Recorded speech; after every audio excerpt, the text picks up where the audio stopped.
मंच पर बैठा हुआ एक व्यक्ति भी कोई पद की लालसा नहीं, लेकिन केवल सेवा भाव और मान और सम्मान और जनता की लड़ाई की लालसा है। तो बड़े मुश्किल से साइकिल से उतार कर मैंने अपने दिल में खींच के लेके आया हूं मैं मुन्ना लाल जी। और मुन्ना लाल जी ने जब देखा कि जो 15 महीनों की कांग्रेस की सरकार जनता की लड़ाई नहीं लड़ रही, चुनाव के पहले कहा कुछ, चुनाव के बाद किया कुछ। जिस ग्वालियर चंबल संभाग में कांग्रेस को 34 में से 26 सीटें दी, मेरे मंच पर ऐसे बुजुर्ग लोग बैठे हैं जिनको इतिहास राजनीति का मालूम है। इस अंचल में कांग्रेस कभी भी इतनी सीटें नहीं जीती थी। हम पद नहीं मांगते थे, हम मंत्री पद नहीं मांगते थे, हम कुर्सी नहीं मांगते थे।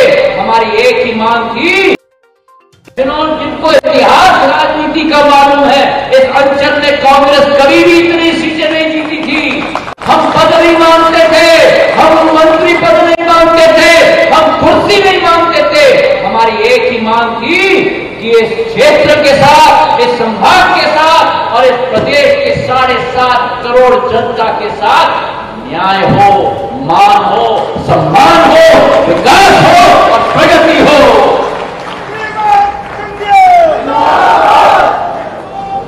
हमारे भी सपने थे। बड़े मुश्किल से 15 साल बाद मौका मिला था।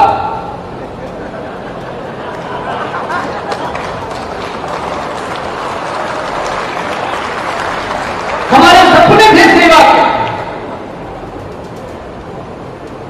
मंच पर आसीन मुख्यमंत्री जी का एक बड़ी लंबी लकीर थी, 13 साल की सेवा भाव की, 13 साल की विकास की, 13 साल की प्रगति की, सबसे महत्वपूर्ण 13 साल की जनता के दिल में स्थान पाना।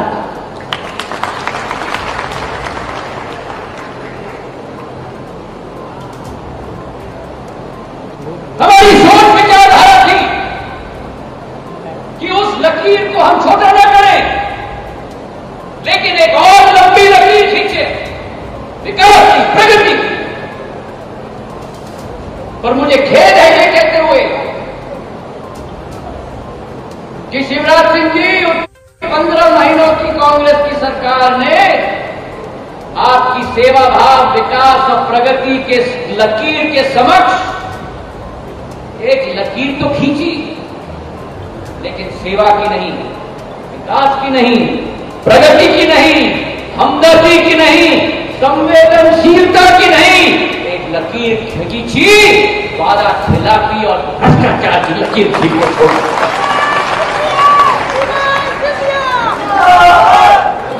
और जब मुद्दा हम उठाते थे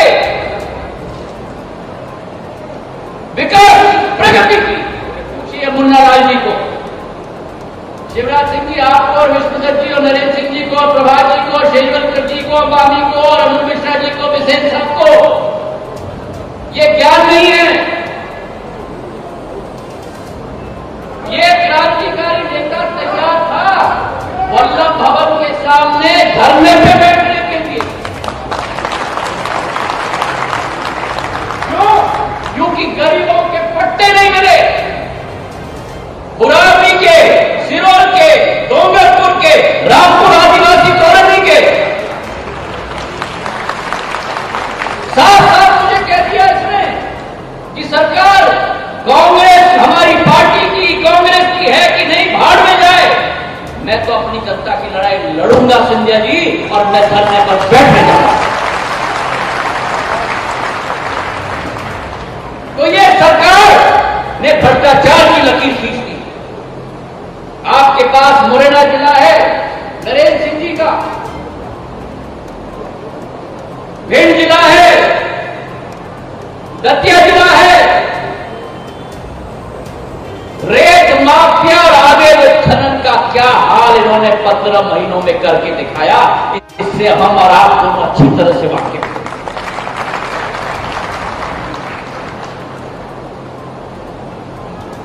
स्वयं एक मंत्री जिनका नाम मैं नहीं लूंगा,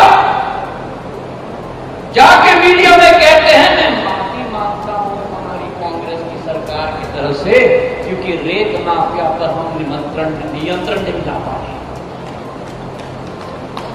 अगर रेत माफिया पे नियंत्रण नहीं, शराब माफिया पे नियंत्रण नहीं, अगर भ्रष्टाचार पे नियंत्रण नहीं, तो फिर सरकार में बैठने का उस कांग्रेस को कोई औचित्य नहीं।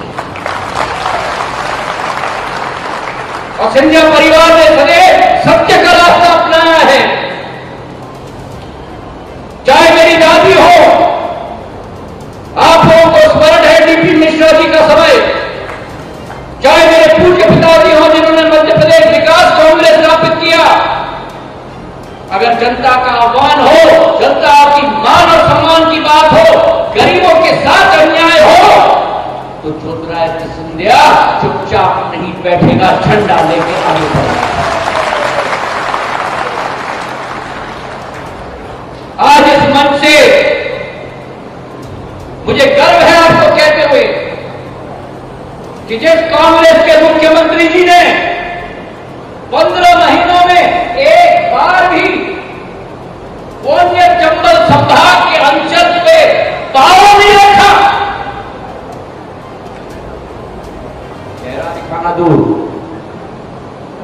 पांव नहीं रखा। आज उस ग्वालियर चंबल संभाग में आने के पहले हमारे मुख्यमंत्री ने हर एक विधानसभा के लिए 150 से 200 करोड़ रुपए के विकास कार्य स्वीकृत करके आए। तालियों की गड़गड़ाहट करें, इतनी तालियां बजाओ कि दोबारा क्या है तो क्या।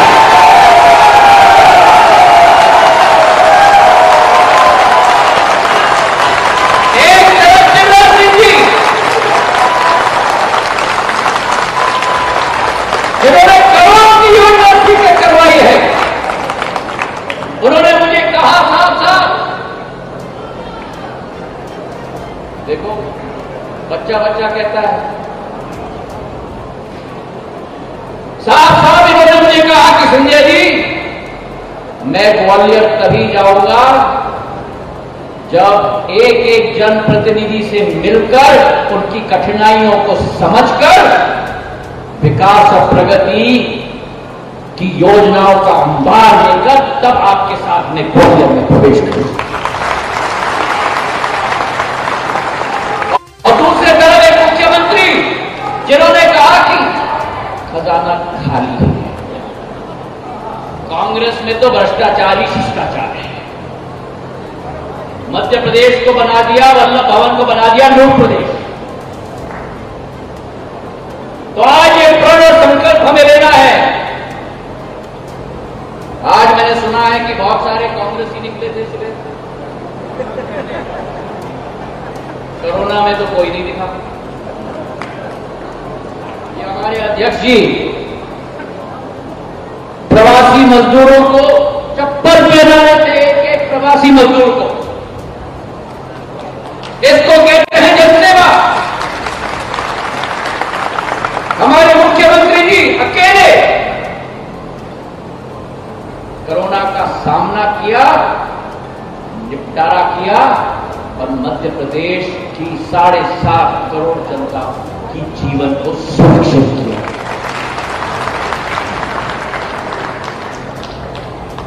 नरेंद्र सिंह जी ने केंद्र से जो संभव सहायता थी प्रधानमंत्री के साथ मिलकर इस कोरोना वातावरण में किया। 5 महीने कोई कांग्रेसी नहीं दिखा, सिंधिया फाउंडेशन निकला था, एक मंचासीन नेता लगे थे, कोई कांग्रेसी नहीं दिखा। आज जब गणेश चतुर्थी के मंगलमय दिवस पर शुभ शुरुआत हो रही है सदस्यता अभियान की, तो जब जमीन खिसकती हुई दिख रही है तो सारे कांग्रेसी अपने पिंड से निकल सही है कि नहीं? इनको चिंता जनता की नहीं, इनको चिंता भाजपा के नेताओं की नहीं, इनको चिंता कार्यकर्ताओं की नहीं, इनको चिंता केवल है अपनी कुर्सी। तो इस चुनाव में मेरा अनुरोध है आप सबसे, कमर कस के पूरी तरह से तैयारी करके जमीन पर उतरना होगा और जमीन पर उतर के इस कांग्रेस पार्टी को ऐसी सबक सिखानी होगी कि दोबारा जनता के साथ वादा खिलाफी करने की क्षमता इस पार्टी की न रहे। अंत में मैं केवल दो निवेदन करना चाहता हूं मुख्यमंत्री जी से। बहुत कुछ इन्होंने ग्वालियर को दिया है,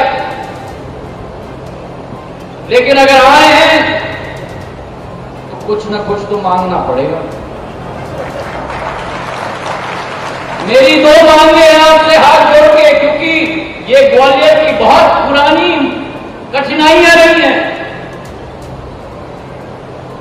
मेरा हाथ जोड़ के आपसे निवेदन है कि मेरी पहली मांग समस्त ग्वालियर चंबल संभाग की जनता से की तरफ से कि चंबल से पानी लाकर मुरैना शहर और ग्वालियर शहर की प्यास को बुझाने की कोशिश करें। मुझे विश्वास है कि नरेंद्र सिंह जी और हम और मेरा थोड़ा हक पीडी शर्मा जी के ऊपर भी पड़ता है, क्योंकि ओरिजिनली तो मुरैना के ही हैं। तो हम तीनों केंद्र सरकार से भी कोशिश करेंगे कि पूर्ण राशि लाके आपको भी हम मदद करें, पर ये योजना ग्वालियर और मुरैना के लिए बहुत बहुत अति आवश्यक है। और दूसरा एक निवेदन कि हमारे शहर में स्वर्ण रेखा नाला है। ग्वालियर की आबादी बहुत बढ़ चुकी है, रोज हम लोगों को ट्रैफिक जैम का सामना करना पड़ता है। कोई बाहर का व्यक्ति भी ग्वालियर से निकलना चाहता है तो बाईपास भी पूरी तरह से जैम हो चुका है।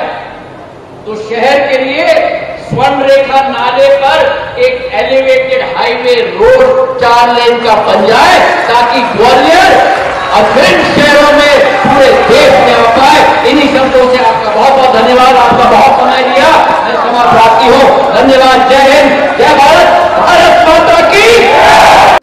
4-5 सीटें हमारी कम रह गई थी, लेकिन कांग्रेस की बढ़ी तो उनके कारण नहीं बढ़ी थी, इनके कारण बढ़ी थी।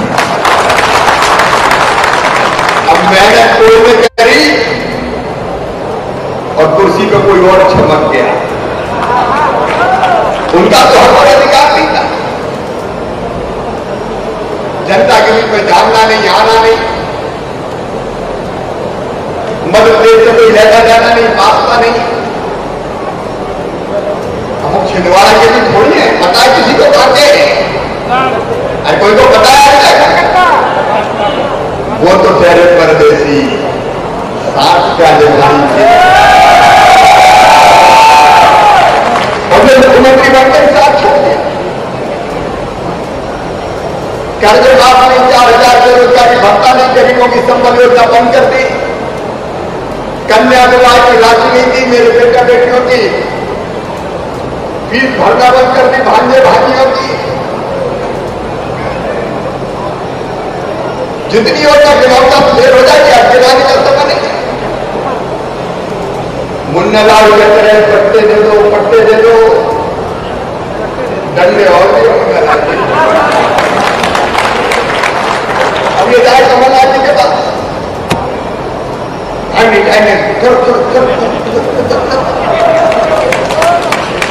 ऐसा भी हो जाएगा।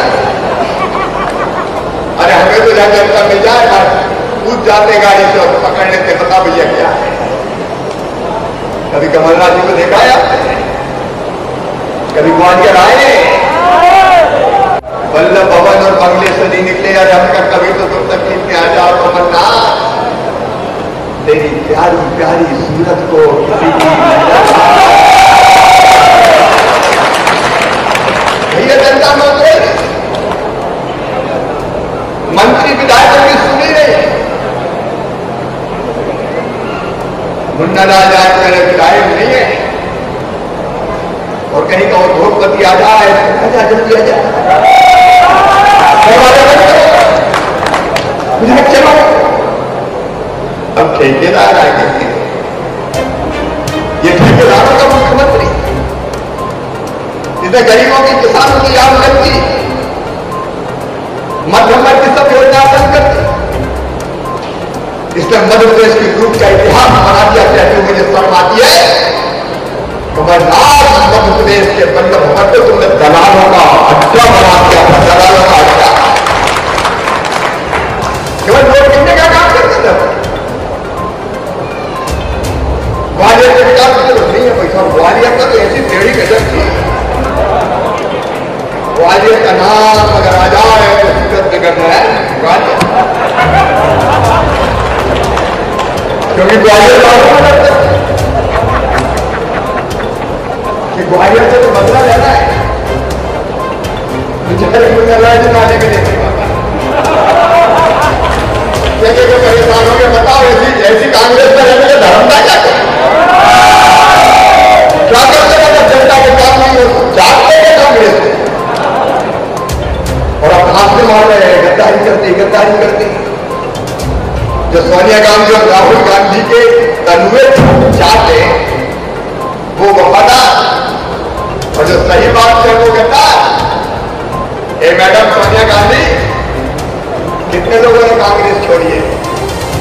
तुम्हारे जो ससुर थे पंडित जवाहरलाल नेहरू जी, उनके पिताजी थे मोतीलाल नेहरू, 1924 में उनने कांग्रेस छोड़ी थी। क्या मोतीलाल नेहरू भी गद्दार थे? नेताजी सुभाष चंद्र बोस ने कांग्रेस छोड़ी थी, बताया कि नहीं आपको? क्या नेताजी सुभाष चंद्र बोस गद्दार थे? अरे बताओ गद्दार थे क्या? कितने लोगों ने, डी प्रकाशम, सीरा गोपालाचारी, एनडी रंगा, चौधरी चरण सिंह, राव वीरेंद्र सिंह, शरद पवार, संगवाजी, बीजू पटनायक, बाबू जगजीवन राम, ए.के. अंकरी, शिवाजी गणेशन, बंसीलाल, नारायण तिवारी, ममता बनर्जी, अरे और दिल्ली राजा तुम्हारे भैया ने भी तो कांग्रेस छोड़ी है। जो तलवा काटने के नेता का समर्थन करे वो वफादार, और जो गलत काम कांग्रेस करे उसको छोड़ देते वो गद्दार। ये गद्दारी की परिभाषा है। आना कमलनाथ, एक वादे की जनता तुम्हें मजा चखाएगी। जो प्रगति जी आपने जनता के हित में फैसला किया, एक बेकार सरकार को छोड़ा है, एक दुष्ट सरकार को जमीन किया है। अरे अहंकार तो रावण के नहीं रहे, कंस के नहीं रहे कमलनाथ। जब सिंधिया जी ने कहा कि वादे शुरू करो, बोले नहीं क्या कर दोगे? बोले हम सड़क पर उतरेंगे, तो उतर जाओ। अब सड़क पे उतरे तो सड़क पे आ गए, और अब गद्दारी करें, दुनिया भर का जाओ, यहां तो ज्यादा दूर नहीं, बगल में बुलाए खाएंगे नहीं आएगा। मेरे बहन और भाई ये पार्टी भला नहीं कर सकते। वो कहते थे पैसा रहे, ये मुंडा राज वाले बैठे, इनने जो काम बताए, काम की सूची में बताऊंगा तो बहुत समय लगेगा। शिलान्यास लोकार्पण के लिए हम आएंगे, वो काम हम पूरा करते गए। मामी जी ने विकास किया, और उन्होंने भी नहीं छोड़ी, विवेक जी भी कर रहे हैं। लेकिन जो जरूरी काम थे, मैं मुनार नदी के सौंदर्यीकरण करूँ, गिनाऊं का सारे काम आज नहीं, समय नहीं है। मैंने कभी इनकार नहीं किया, लेकिन मुनार बड़े गलत आ रहे हैं, बैठ के देखते कर दो। होते होते तो फिर और आगे के बाद इधर कुछ और रह गए।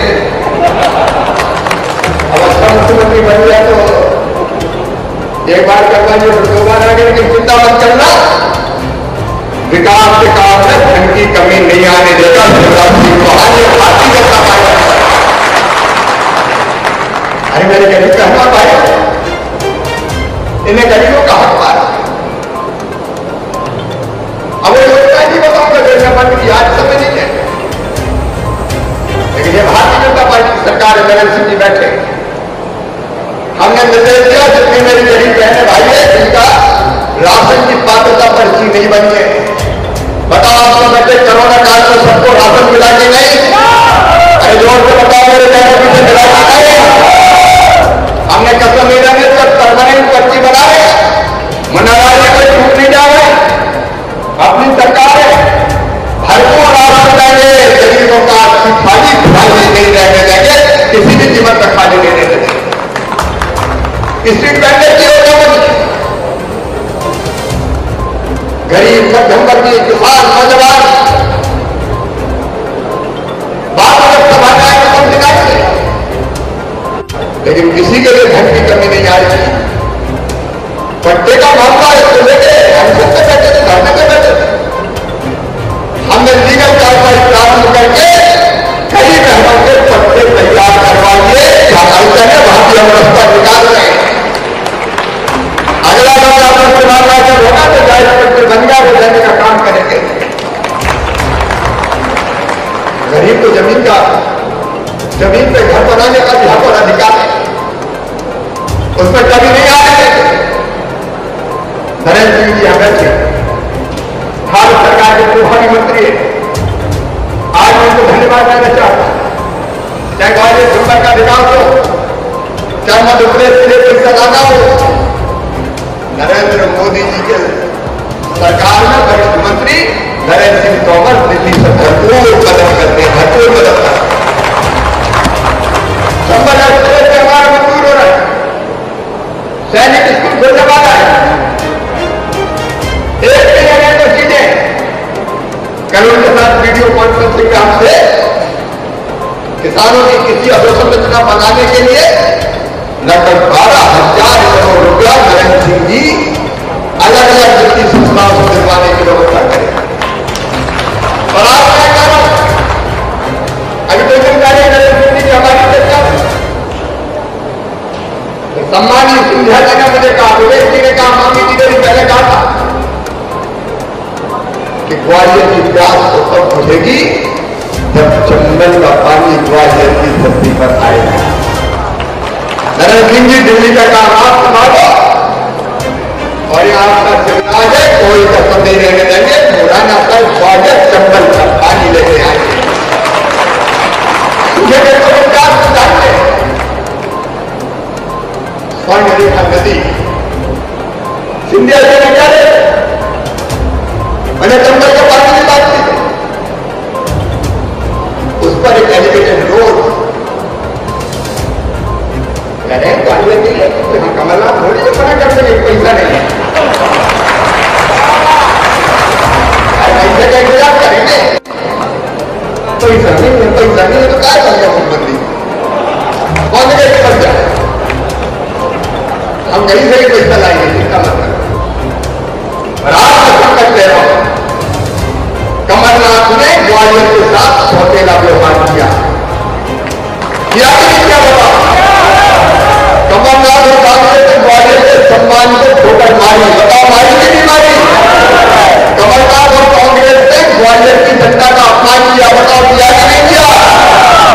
मैं ग्वालियर और चंबल का मान सम्मान और स्थान और आपकी जान कभी जाने नहीं दूंगा, कभी जाने नहीं। हमारे विकास की लड़ाई है, हमारे मान और सम्मान की लड़ाई है, ये हमारे बच्चों के भविष्य की लड़ाई है। और मैं आज आपसे अपील करना चाहता हूं, ये चुनाव विधायक चुनने का चुनाव नहीं है, ये चुनाव सरकार को स्थिरता बनाए रखने का चुनाव है।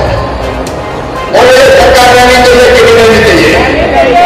ऐसे में जो सरकार रहनी चाहिए कि नहीं, राजनीति चाहिए कि नहीं? मैं आप सबसे निवेदन करता हूं, कोई कसर मत रखना। आज भाजपा में सदस्य बने हो, अब दिन और रात जब तक चुनाव नहीं हो जाए, एक काम अपने घर से, मोहल्ले से, अपने बूथ से भारतीय जनता पार्टी को जिता के नया रिकॉर्ड जीत का बनाएंगे।